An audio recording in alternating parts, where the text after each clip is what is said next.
Hello, a very good afternoon to you all. Welcome to our Teledoctor show. My name is Professor Wilbrod, and today we have got a solemn discussion, but very important, and we are discussing the matter dealing with the rise in defilement cases in Zambia. Dealing with the rise in defilement cases in Zambia, what has gone wrong and how can we address the problem?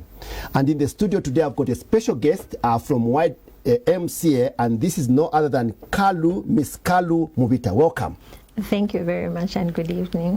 Thank you so much. So we are going to go into this discussion and we'll open up the lines. And I'll give a background to this matter, but before we go into the depths of the matter today, let's have our wealth and health segment. And we are talking about retirement. Enjoy this. Hello and welcome to the Think Talk podcast.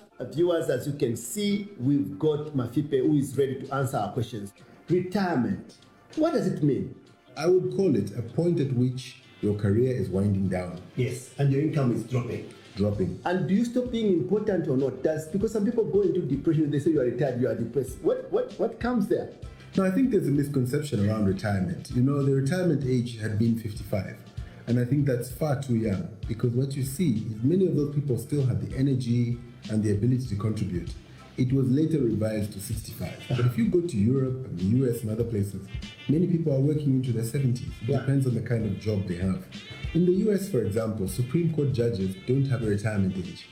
As long as they're of sound mind, they remain in employment. The reason those numbers came into play is the point at which you are eligible for retirement benefit. What is the implication if they say that you are retired now? Okay, ideally, there shouldn't be a huge change in your life because you've known for a long time that you're going to retire. Yes. So you ought to have been planning. But that said, things change, problems emerge. What it means is that your stage in life where you receive consistent monthly income may be over. And now you need to have a fallback plan of passive income, investments, or a business. All right, so that was our discussion for today, and we are going to end up for this segment, but we are coming back. And I wanted to talk to you, Mafipe and team, on the issue of what challenges that people face when they retire.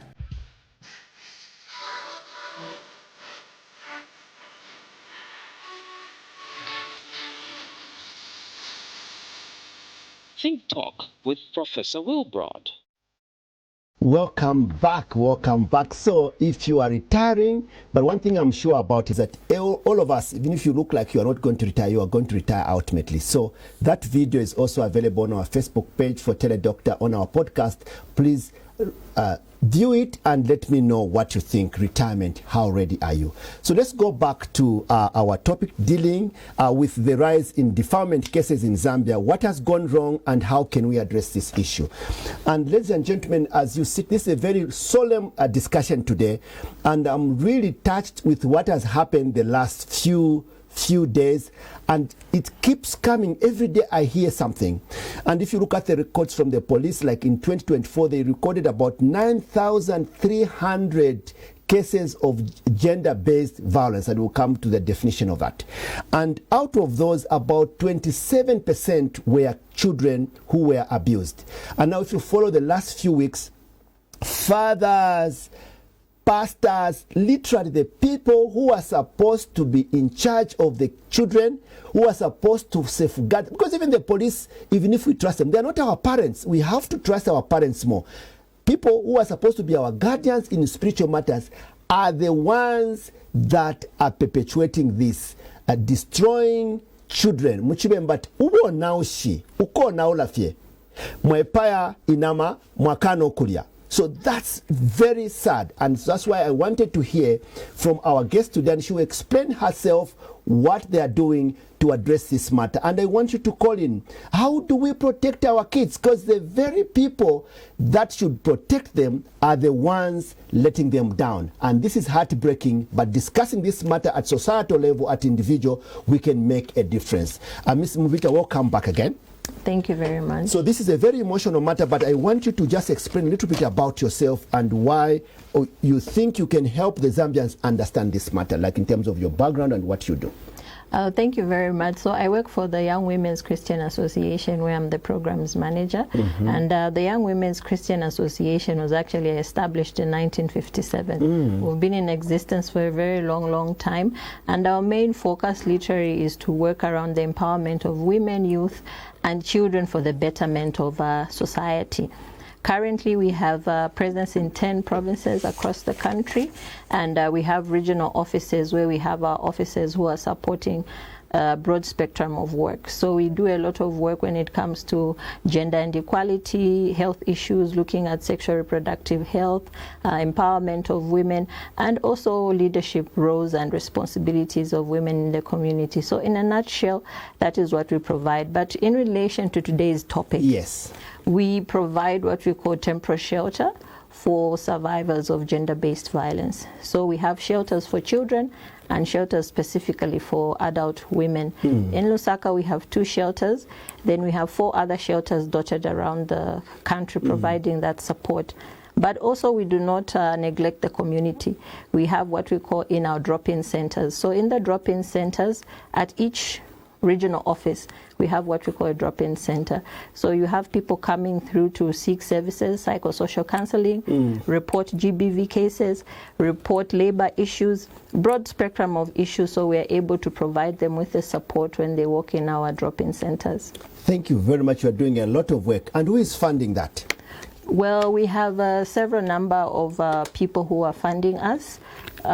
Mostly we generate some income on our own from some of the investments we have dotted around the country, but we get a lot of support from a various spectrum of supporters. We have funding from the UNFPA, other UN agencies like UNESCO. We also have some USAID funding.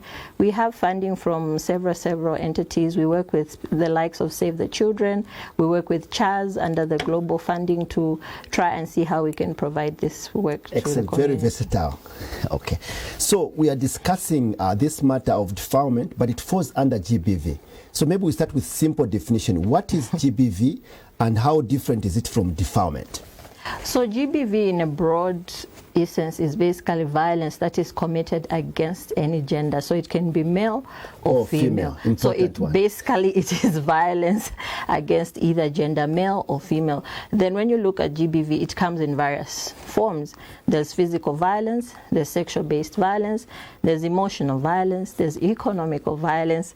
So it's all-encompassing, but it is meted on someone because of the gender they are. For instance, we say women are the weaker sex, so you find them more susceptible to physical violence, and then that's now why it becomes gender-based violence. Okay. Yes. Well, and what is defilement? So defilement is any sexual violence against any child who is below the age of 16. 16, that's the touch off. That is what is provided for in our statutes. Yeah. So anyone below the age of 16 who has been coerced into a sexual activity by anyone, either order or agement, it's still defined as defilement. Defilement, okay. So it's coerced, supposing that 16-year-old seemed to have agreed, like she seems to be like happy with this. Is that still that because some of them, like the small ones, are hanging on to people and this, but you know, and then people said, but she looked like she came to my house, she was happy. Could you still get away with that kind of explanation if somebody is below 16? Well, a child is a child. Yeah. We bring in issues of consent. Yeah. Is a child able to make a level-headed decision to be involved in a sexual act? No. So it does not matter whether this child is forcing themselves on you. Yeah. You have to have that's very important. the wisdom to say no and try and find help. And help, but she needs help if things are like this one. Yes. And what about if she looks like a bit older and she's looking like not 16, and then this happens, then you discover by the police that this was 16. What is the excuse there? Yeah, basically, as we also say in our circles, Bo my mang. There's nothing like, no, she looked 16, she looked 20, she looked 18. Yes. You cannot assume, because definitely you have to be sure once you are engaging into any sexual act with the opposite gender, especially girls now, you really need to be sure the age of this girl, because the law will not be kind to you. It will not say, I assumed. You definitely face the wrath of the law. Okay, so now we are discussing this matter. It has been in the media a lot. So a lot of defilements are happening in the community. Some of them that we are hearing will just be like a tip of an iceberg. But from your centers where you are operating, how many people or how many children, let's focus on children, do you see who have been defiled? Like how common is this thing coming? Because it's just we're also trying to do now at YWCA, see how we disaggregate our data. For instance, I'll give you an example. Just in 2024 alone, we attended to 7,441 people walking into our drop-in centers across the country. Unfortunately, the majority of cases are violations against children. One of the highest cases, for instance, in this 7,000, the most prominent case is child neglect. Finding parents and guardians refusing to provide basic human rights for children, especially in cases of divorce or in instances where the parents are not living together, followed by defilement, incest, and sexual-related violations. So those are the majority of cases we handle. So mostly we would say out of that figure of 7,441, about 20% of those who are affected are children. So what is incest and what is the difference between incest and defilement? Just for somebody listening out there. So the difference between incest now is carnal knowledge when you have a blood relation. Yes. So that is incest now. If you are blood related to someone, that becomes incest. And defilement still falls broadly category. What distinguishes it is the age. Okay. So as long as someone is below 16, that's defilement. It is defilement. So at times maybe it can be a two-pronged case. Obviously the courts who have the better understanding and knowledge, normally sometimes we hear police telling us, so you find yourself in defilement and incest. Incest, the same one. The same case. So it's distinguished by that. Okay. So we are seeing these cases, and do you think that this is new, or it has just been like this? We're not listening to it or hearing about it because we didn't have social media. What is your explanation of these numbers we are hearing and things like that? Well, the explanation of numbers is two-pronged.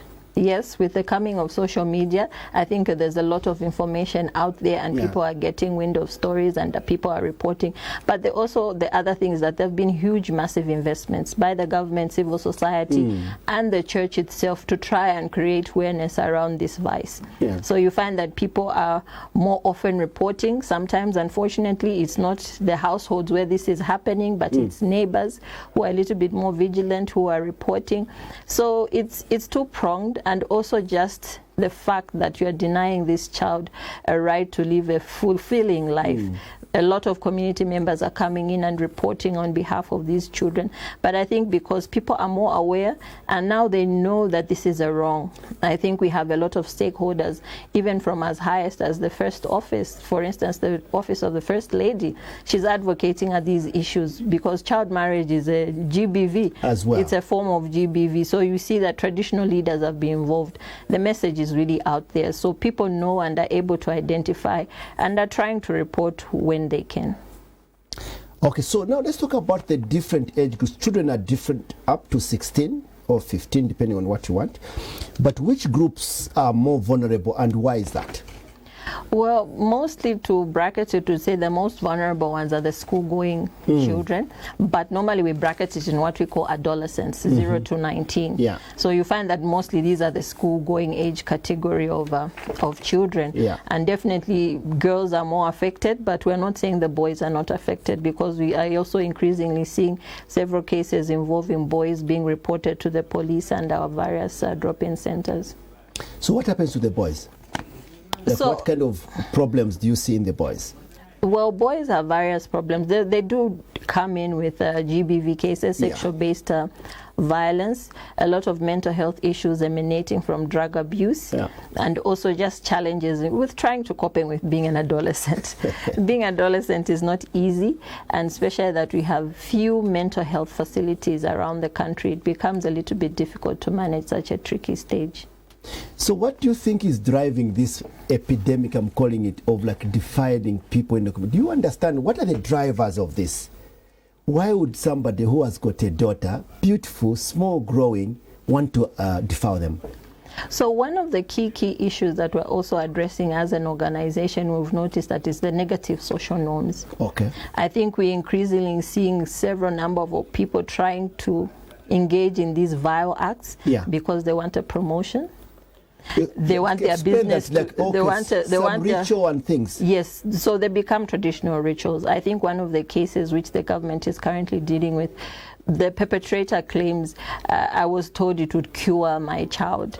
There are a lot of misconceptions and misinformation. That so you were saying that he's helping the child?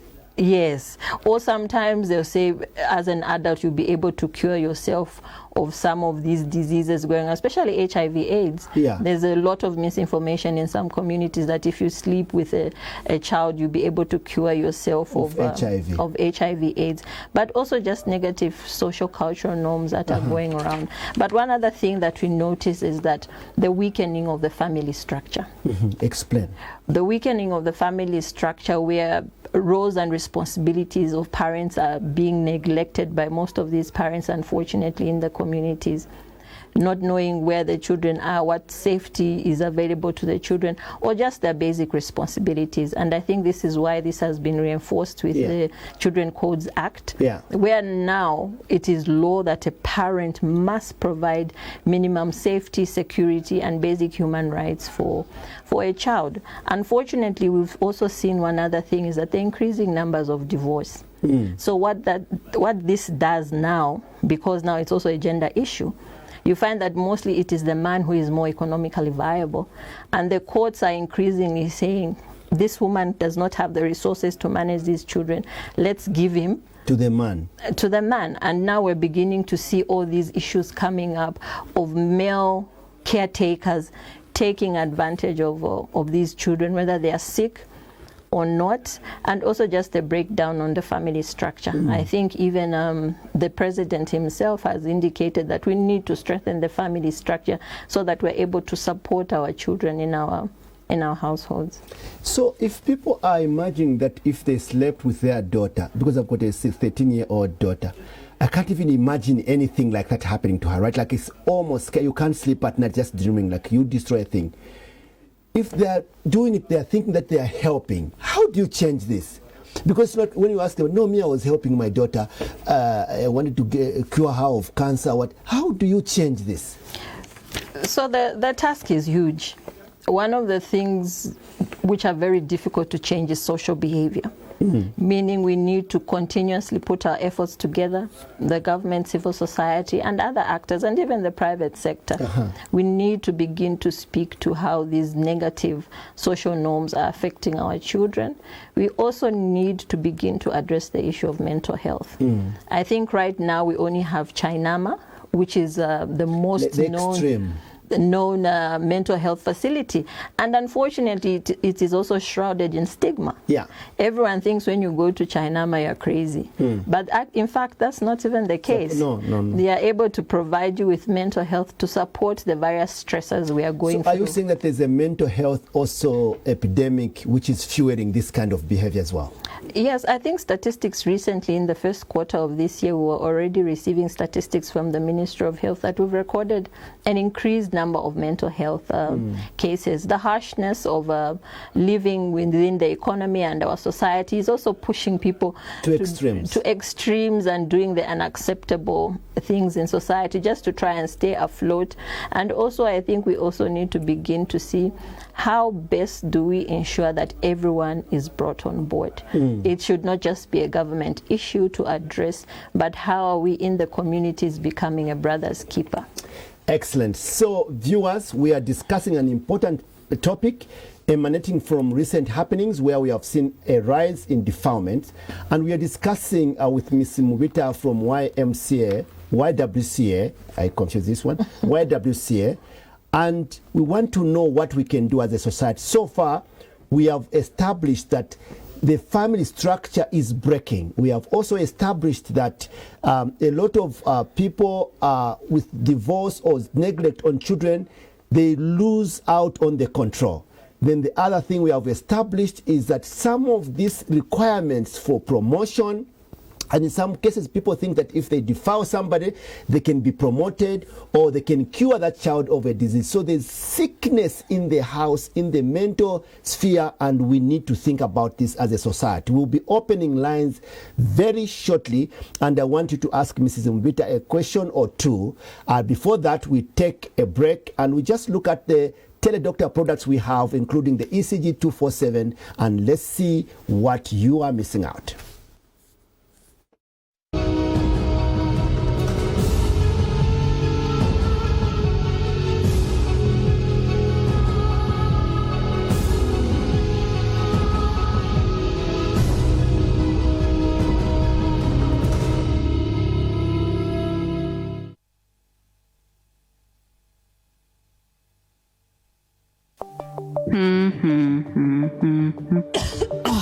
Ambuya, are you okay? Thankfully, with the Teledoctor app, you can get premium healthcare from the comfort of your home. With the Teledoctor app, all it takes is a click, and you could not only have a nurse or doctor come and see you, you can also receive specialized services such as nursing and physiotherapy. You see, Teledoctor aims to make access to healthcare services cheaper, faster, and convenient.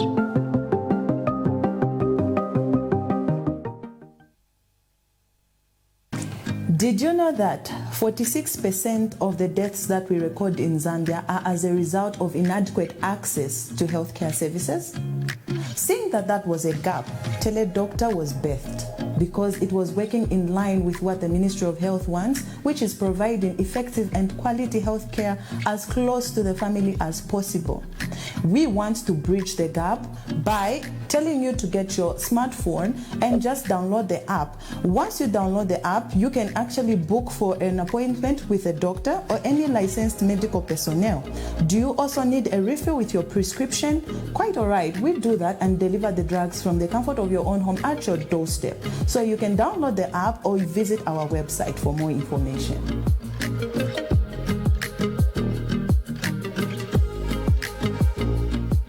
Do you experience unexplained symptoms like chest pain, shortness of breath, dizziness, or heart palpitations? If so, a Holter monitor test might be right for you. What is a Holter monitor? A Holter monitor is a small, portable device that records your heart's electrical activity over a 24-hour period or more. It's like a mini EKG you wear all day. Who needs a heart monitor? Well, it's often recommended for individuals with known heart conditions. A Holter monitor can also be used for general heart health checkups, especially for athletes or those with concerns about their heart rhythm. How does it work? The Holter monitor consists of a small recording device and adhesive electrodes placed on your chest. It continuously records your heart's electrical activity, allowing your doctor to identify any irregularities. With the ECG 247 app, you can monitor your heart rate and rhythm in real time as you perform your daily activities like showering or exercising. Your doctor can also remotely access your heart data to provide expert analysis. For more information, contact us on 0979-904046 and email us at info@teledoctorzambia.com or search for our website at teledoctorzambia.com.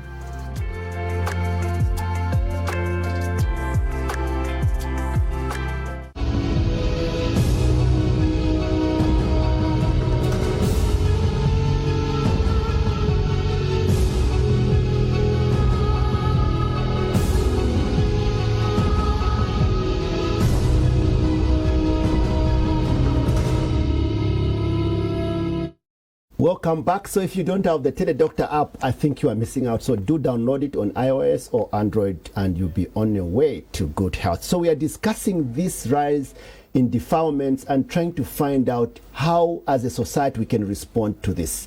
And we have discussed many things, but I wanted also to mention just one thing, Ms. Mbita. Pastors, but it's heartbreaking enough for the father to destroy the life of a girl. that they own. That I can't sleep over that one. I think we have to do something. But also the next trusted person, apart from the father and the people in the house, is the pastor.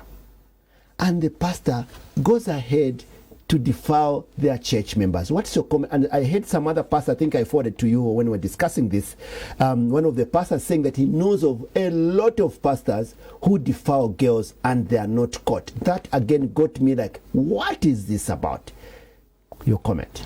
Yeah, so thank you very much. I think first of all, Zambia is a Christian nation. Yes. YWCA is a Christian organization. Yes. And the basic idea is that you should live by Christian principles. Yes. If we have clergy who are unfortunately taking advantage of those whom they are supposed to be saving, I believe the law should take its course. Yeah. But again, one thing, and that's why as YWCA we also work with religious entities. Leaders, yes. We need to begin to sensitize people to observe the signs of abuse. We need to also begin to ensure that even the church authorities, the governing mother bodies, should begin to regulate these churches.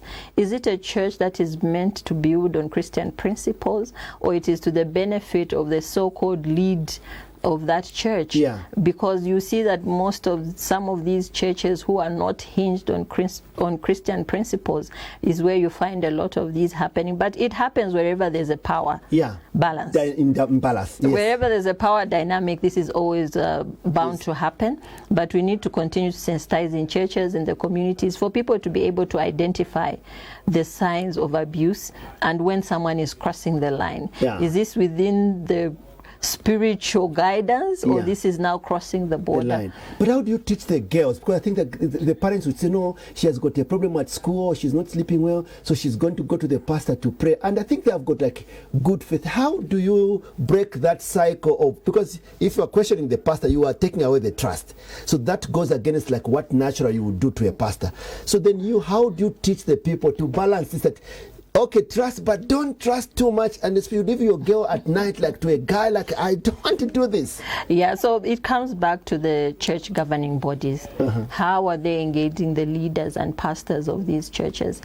I mean, there should be deliberate measures to try and see what is going on in the churches. That's as you have said, it has been left to trust. Yeah. But we are living in a society whereby we are no longer safe, unfortunately, anywhere. So we cannot be based on trust. The regulatory bodies need to ensure that they are following up and checking what is happening in these churches, and also sensitizing the members also. I think a lot of stories have come up from religious sections, but the onus is, if I am aware of what sexual abuse or unwanted advances look like, I'll be able to determine and to report. But can you go into a church and start explaining to church members, like what can YWCA do to say that there's a program where we come to church and say, this is how sexual advance, this, because I don't think there's any program that is like raising awareness within churches, because that is trusted. Like these are good. Maybe you can work with leaders, but they don't come. Like I've not seen at my church anything about this matter. That's why WCA comes in. I think we are working with religious leaders, so it will not happen at the pulpit. No. It will not happen at the pulpit, but sometimes you have sections or groupings that happen. There's the youth wing, the women's wing, and once in a while we are open and available to be invited and to give GBV talks. I think the office does go to various churches, going around to sensitize and create awareness around what GBV is, but we also train church leaders. So they're hoping can do this on their own. Yes, I think Charles has also been doing brilliant work around this, ensuring that sensitization is happening within the Christian community. Excellent. All right, so we are here. The number is shown on the screen. We are discussing dealing with the rise in defilement cases in Zambia, what has gone wrong with our society, and how can we address this problem together. And in the studio today, I'm with Ms. Mubita from the YWCA, and she's been very eloquent to explain what they do, and also some of the drivers in the community. We have just talked about the church, the place of trust. So 2 places of trust that I know, the home and the dad is so important. And we are seeing daddies letting their children down. So we are destroying the comfort zone, and we need to deal with that matter as a society and as individuals. Then the second is the church. That's why I think PK was saying that Osana Emo Mulila. you are doing things which you are not supposed to do in that church, but you are praising God, and we are hearing these stories, and they are defiling people in those places. So what should we do there? Okay, the number is on the screen. Do call us and ask us a question or bring in your contribution, and Mrs. Mubita is with me here as we discuss this matter. All right, so I wanted to move you to the law enforcement. What does the law... Okay, do you receive any help from the police, and how can they help in this situation that things are rising and the matter that we're discussing today? What is the role of the police? Thank you so much. So the role of the police is huge. As YWCA, you're aware we're not a law enforcement agency, so even the kind of help we provide has limitations. But the goodness to it is that we're cooperating with such as the police. You'll be aware that we have what we call the VSU, which is the Victim Support Unit, who have the mandate to provide the support around gender-based violence. So we have this strong relationship with the with the VSU unit in various police stations. Once we receive a case, we are mandated by law. I think the GBV Act requires that if you know that a GBV offense has occurred somewhere, you are mandated by the law to report. So based on that, and also aside from the work we do every day, we report these cases to the police, and they provide the necessary enforcement based on their mandate. But also we work closely with the social welfare department. So whenever we come across such cases, when we want to provide services beyond the violation, we have to work with the social welfare department and the victim support department, and the National Prosecution Authority also are kind of partners we work with to ensure that what is provided in the statutes is realized, so that justice is provided for citizens. So just explain to a listener or a mother or a parent that doesn't understand where to start from, like your child, first of all, you are just suspecting that something is going wrong here, and then sometimes you confirm. So where do you start this process? Do you go to YMCA? Do you go to the police? And you explain a little bit, like just those processes, because that would help, like I said, barriers to entry, right? Yeah. So barriers to entry are real, and it depends on the comfortability of that community member. I think YWCA, our doors are open. We receive walk-ins, we receive phone calls, we receive social media alerts. But also everyone is free and is allowable to walk into any police station. Even if it doesn't have a victim unit support unit, it should be able to attend to you. You can walk into a health facility. I think our health care service provision provides that if they come to the knowing that a sexual-based violence act has happened, they must be reported to the police. So whichever government institution, if you don't not feel free to walk into a police station, you can walk in and you're supposed to be helped. But when you come to YWCA, I think that is our niche. Even if you call us, you SMS us, we'll be able to go an extra mile and ensure that you're provided the necessary support as a survivor of GBV. And so that's the support. What about the families? Like, you know, this damage is not just to the baby, which I think I also appreciate, or to the child, but also the family fiber is damaged. Because even when you act at the police arrest whoever they arrest in the house or in the neighborhood, the whole fiber of this, is there any support that the victim and the families can receive under YWCA? Yes, definitely. One of the services we provide are free psychosocial counseling.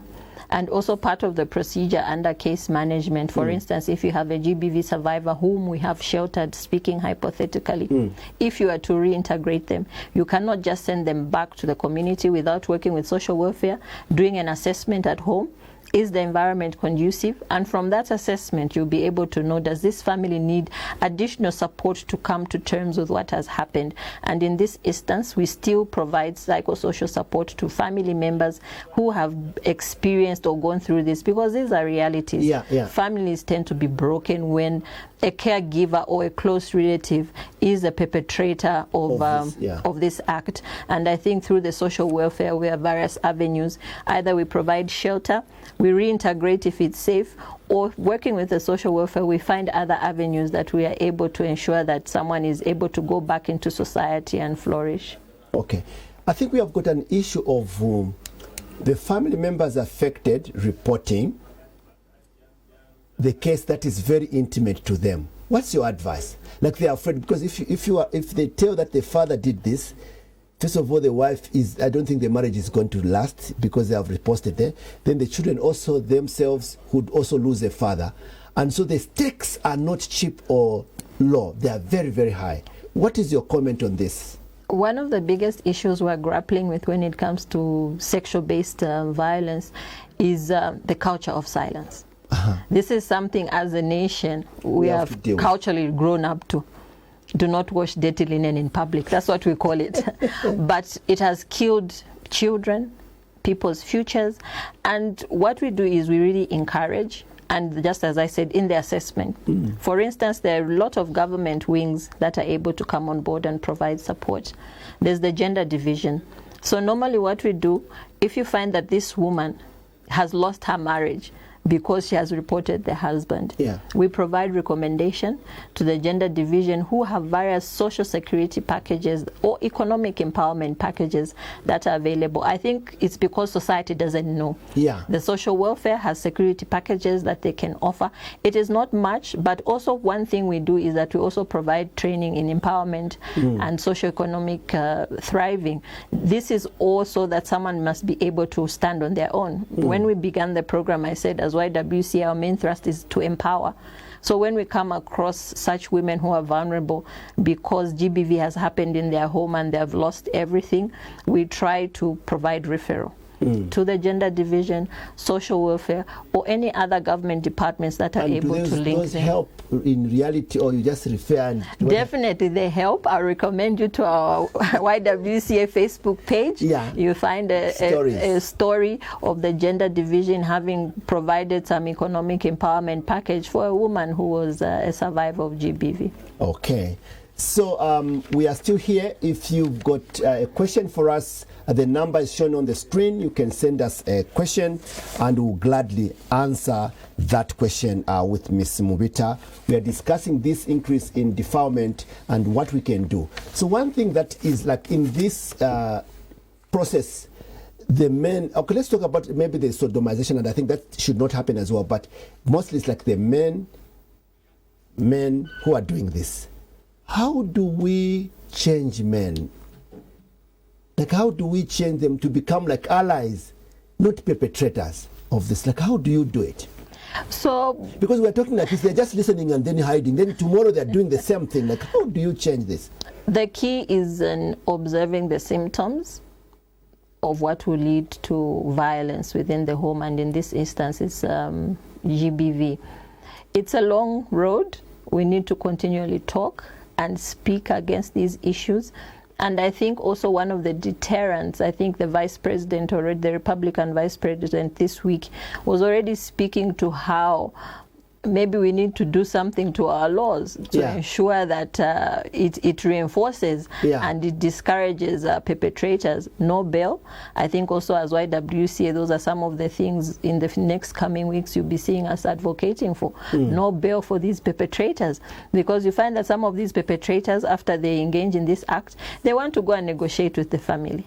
And after all the damage they have caused. And you find that this is now people withdrawing cases. So all those are the points of discussion. We no longer want to see people withdrawing cases. More like this, and we steal a cow or a car, you don't come out. Yes, and we want stiffer punishment. And why did we remove the death penalty? We also needed this. Anyway, it's another day. That is a discussion for another day. This would also deter people. What's your concluding remarks, because we are running out of time?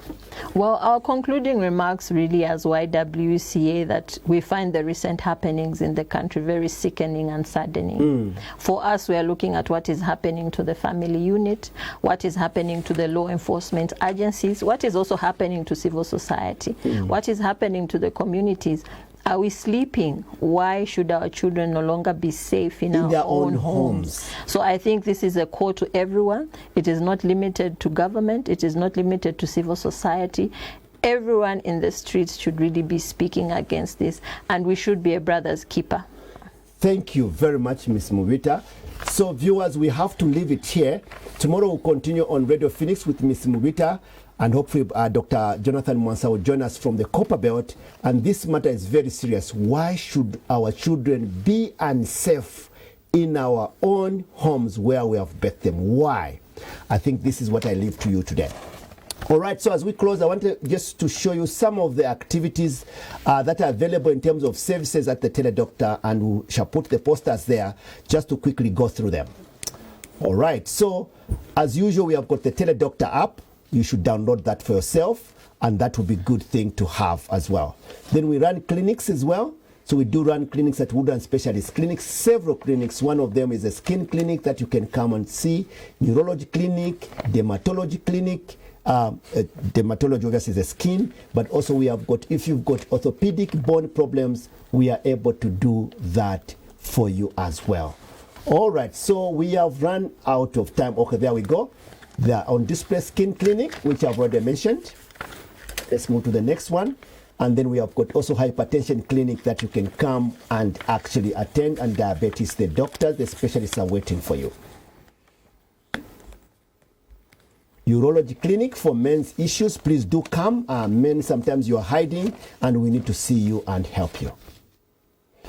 And also every Saturday there's a men's clinic. It's wellness. You don't always have to come when you are sick. Why don't you talk to us before you are sick? And your Teledoctor has made that. Over the weekend, do come and see us at Woodland Specialist Clinic.